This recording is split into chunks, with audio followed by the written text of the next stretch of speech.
hakkı sizleyin. Ayrılık acı ölümdü, gittim baktım neyleyin. Yüreğimde sevim var, beni yakıp yandırdı. Girdip şana yılı karşı, deli yetti öldürdü. Oğlum bakın yarım, göz yaşlarım dökün yarım. Bir sevgimi çoğalt verme, yüreğimi yakın yarım. Oğlum bakın yarım, göz yaşlarım dökün yarım.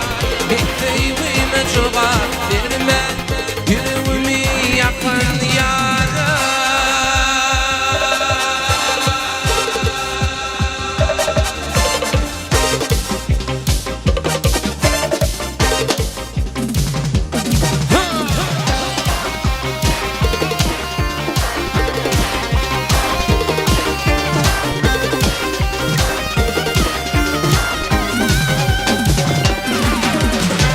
İşte aylar ince yıllar, haber almar halimden.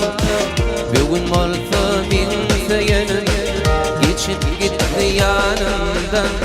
Ağla yarın gece ünlü, yaşlı doğru gözlerim.